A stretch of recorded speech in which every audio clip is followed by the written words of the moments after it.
Welcome दोस्तों। तो इस वीडियो में हम आज डिस्कस करेंगे फ्रेमिंग द रोड मैप। तो इस वीडियो में हम ये बात करेंगे कि जैसे बहुत सारे स्टूडेंट होते हैं, स्कूल स्टूडेंट होते हैं, जैसे 10th है, 12th है। तो 12th लेवल पे बच्चों को साइंस में करियर किस तरीके से बना सकते हैं, किन स्ट्रीम्स में बना सकते हैं, उसके बारे में ज़्यादा अवेयरनेस नहीं होती है। तो इस वीडियो में हम उसी बारे में बात करेंगे। तो अगर हम रोड मैप की बात करते हैं तो पहली बात तो ये है कि रोड मैप है क्या एक्चुअल में। तो चूंकि 12th में जब स्टूडेंट्स होते हैं तो उनसे हम जब बात करते हैं तो कि साइंस में आप किस तरीके से या किस स्ट्रीम में आप करियर बना सकते हो, तो जनरली उनको पता होता है कि या तो हम मेडिकल स्ट्रीम में जा सकते हैं या हम इंजीनियरिंग स्ट्रीम में जा सकते हैं।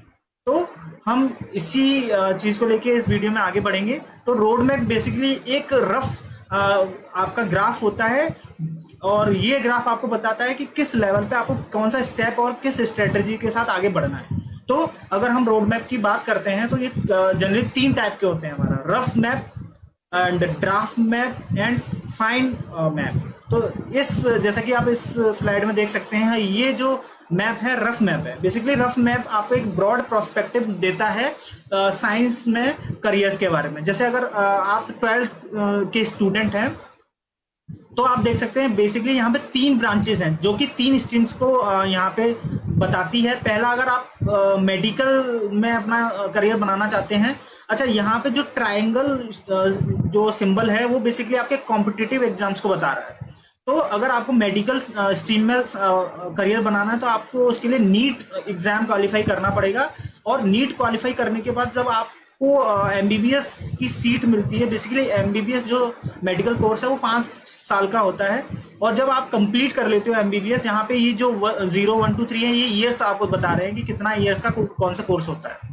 और जब आपका एमबीबीएस कंप्लीट हो जाता है, फिर से आपको यहाँ पे कॉम्पिटिटिव एग्जाम्स देने होते हैं for pursuing the masters degree in medical, जैसे कि एमडी और एमएस। तो एक हमारा ये पर्सपेक्टिव हुआ। दूसरा हम बात करते हैं, जब अगर आपको इंजीनियरिंग स्ट्रीम में जाना है तो बेसिकली आपको क्या करना होता है, आपको बीटेक या बीई परस्यू करने के लिए एग्जाम्स देने होते हैं। आईआईटी जेई एक एग्जाम होता है जिसको क्रैक करके आप बीटेक में एडमिशन पाते हो। जैसे आईआईटी हो गए, बहुत सारे एनआईटीज हो गए और अदर प्रेस्टिजियस यूनिवर्सिटीज हो गई जिसमें आपको बीटेक में एडमिशन मिलता है। और जब आप बीटेक कंप्लीट कर लेते हो तो यहाँ पे 2 चीज़ें होती है, या तो आपको डायरेक्ट जॉब प्लेसमेंट मिल जाता है और आप जॉब परस्यू करते हो। अगर आपको मास्टर्स करना है तो उसके लिए फिर से मास्टर्स लेवल का आईआईटी जेई एग्जाम होता है जिससे आपको एमटेक में एडमिशन मिलता है। दोस्तों यहाँ पे तीसरी जो ब्रांच दिखा रही है वो बेसिकली आपका साइंस में रिसर्च में करियर के लिए दिखाया गया। अगर आपको हायर स्टडीज में जाना है, रिसर्च में जाना है, तो बेसिकली आपको करना क्या है। यहाँ पे आप देख रहे हो 12th के बाद यहाँ पे फिर से आपको कॉम्पिटिटिव एग्जाम्स देने होते हैं for the admission of graduation like BSc. बहुत सारी यूनिवर्सिटीज अपने अपने एंट्रेंस एग्जाम्स कराते हैं। और जब आप बीएससी कंप्लीट कर लेते हो आफ्टर 3 ईयर्स, तो फिर से आपको एग्जाम्स देने होते हैं for masters degree like MSc. और जब आप एमएससी भी कंप्लीट कर लेते हो तो अगर आपको पीएचडी परस्यू करनी है तो उसके लिए फिर से आपको एग्जाम देना होता है यहाँ पे, और फिर आप उसके बाद पीएचडी परस्यू करते हो। तो ये एक हमारा रफ मैप होता है, रोड मैप होता है। अगर मैं बात करता हूँ कि अगर आप इन 3 स्ट्रीम में से फॉर एग्जांपल आप चूज करते हो हायर स्टडीज वाली ब्रांच, तो उसके लिए ये हमारा एक ड्राफ्ट मैप है। मतलब इस मैप पे हमें काम करना है और किस तरीके से काम करना है। जैसा कि इसमें आप देख पा रहे हो 10th के बाद 11th में आपको क्या करना होता है। अच्छा, जब आप हायर स्टडीज में जाते हो तो यहाँ पे एक फेलोशिप्स और समर इंटर्नशिप्स 2 बहुत इंपॉर्टेंट चीजें होती हैं, क्योंकि आपको हायर स्टडीज में लॉन्ग जर्नी कंप्लीट करनी होती है, तो आपको फेलोशिप्स का भी ध्यान रखना होता है। तो जब हम बात करते हैं आप 10th क्वालिफाई करके 11th में आते हो तो 11th में एक केवीपीआई एग्जाम होता है जो कि काफ़ी कॉम्पिटिटिव एग्जाम होता है, जो कि आपको स्कूल लेवल पे फेलोशिप प्रोवाइड कराता है। अगर आप इसके बाद हम 12th में जाते हैं तो यहाँ पे फिर हमारा इंस्पायर एक फेलोशिप प्रोग्राम होता है। जब आप इसमें क्या होता है, बेसिकली अगर आपका परसेंटेज बहुत ज़्यादा है और आप टॉप 2% लोगों में आते हैं तो आपको इंस्पायर फेलोशिप मिलती है, जो कि आपके आगे फर्दर स्टडीज में काम आती है। अब और दोस्तों हम बात करें इस ड्राफ्ट मैप में, तो इसमें भी 4 रूट हैं। There are 4 route. अगर हम बात करते हैं रूट ए की, आप आप सपोज करिए कि आप किसी सिटी में रहते हो और आप चाहते हो कि मैं उसी सिटी में रह के किसी यूनिवर्सिटी में ग्रेजुएशन परस्यू करना चाहता हूँ, तो आपने बीएससी डिग्री के लिए एडमिशन लिया और after the completion of BSc और ग्रेजुएशन आप क्या करते हो, आप चाह रहे हो कि मुझे कहीं मूव नहीं करना है और मुझे उसी यूनिवर्सिटी से आप एमएससी कंप्लीट करते हो, देन उसके बाद पीएचडी परस्यू करते हो। तो ये एक सिंपल सॉर्टेड हमारा एक रूट हो गया। इसमें आपको कुछ, आपने ना एंट्रेंस एग्जाम दिया, आपने एक जनरल नॉर्मल कॉलेज से यूनिवर्सिटी से ही आपने सारी स्टडी अपनी फर्दर प्लान करी। अब दूसरा रूट बी है, इसमें आप बेसिकली करना क्या चाह रहे हो, आपने आफ्टर 12th के बाद ही आपने एंट्रेंस एग्जाम दिए for the integrated BSc MSc program. Basically integrated BSc MSc programs होते क्या है, जब आप एग्जाम देते हो तो इसमें बीएससी और एमएससी दोनों एक साथ ही आपको एडमिशन मिलता है, और कुछ इंस्टीट्यूट होते हैं और यूनिवर्सिटीज होती हैं जो कि कुछ सर्टेन अमाउंट ऑफ फेलोशिप भी प्रोवाइड कराते हैं ड्यूरिंग दिस एग्जाम।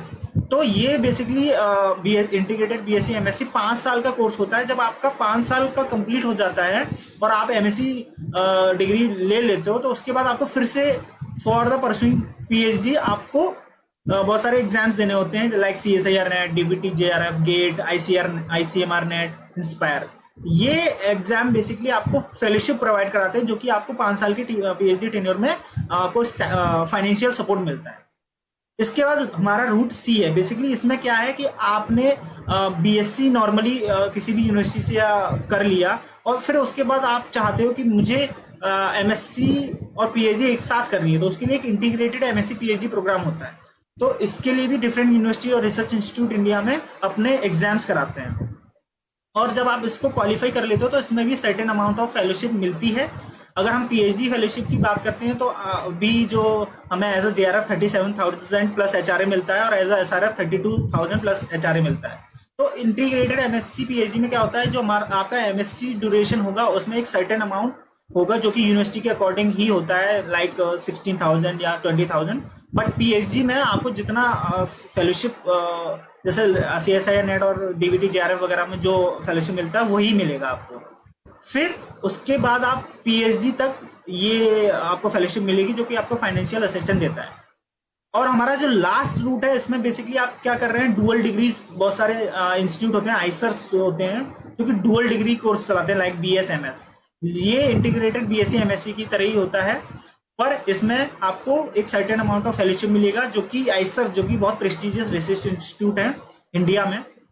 और ये डुअल जो डिग्री होती है हमारी BS और MS बेसिकली 5 साल की होती है, और इसके बाद फिर से आपको आप चाहो तो उसी इंस्टीट्यूट में पीएचडी एग्जाम देके परस्यू कर सकते हो, या फिर आप फिर से CSIR नेट देके रिसर्च इंस्टीट्यूट चेंज कर सकते हो। तो ये एक हमारे ड्राफ्ट मैप हो गया कि हम किस किस पॉसिबिलिटीज के साथ हायर स्टडी में मूव कर सकते हैं। अगर मैं बात करूं एक फाइन मैप क्या होगा, अगर आपको हायर स्टडीज में ही जाना है और आपका करियर भी, आप सपोज करिए आपको साइंटिस्ट या प्रोफेसर या साइंटिस्ट बनना है प्रेस्टिजियस रिसर्च इंस्टीट्यूट में, तो उसके लिए एक फाइन प्लान क्या होगा आपका as a school student, 12th student. तो आपका बेसिकली इसमें आप देख सकते हो, आप 12th के बाद आप एडमिशन लेते हो बीएससी प्रोग्राम के लिए। आपने सपोज करिए किसी भी कॉलेज में या यूनिवर्सिटी में बीएससी में आपने एडमिशन लिया। जो बीएससी का कोर्स होता है हमारा, तो बेसिकली 3 साल का होता है, और इस 3 ईयर्स में आपको रिसर्च फेलोशिप के लिए अप्लाई करना होता है।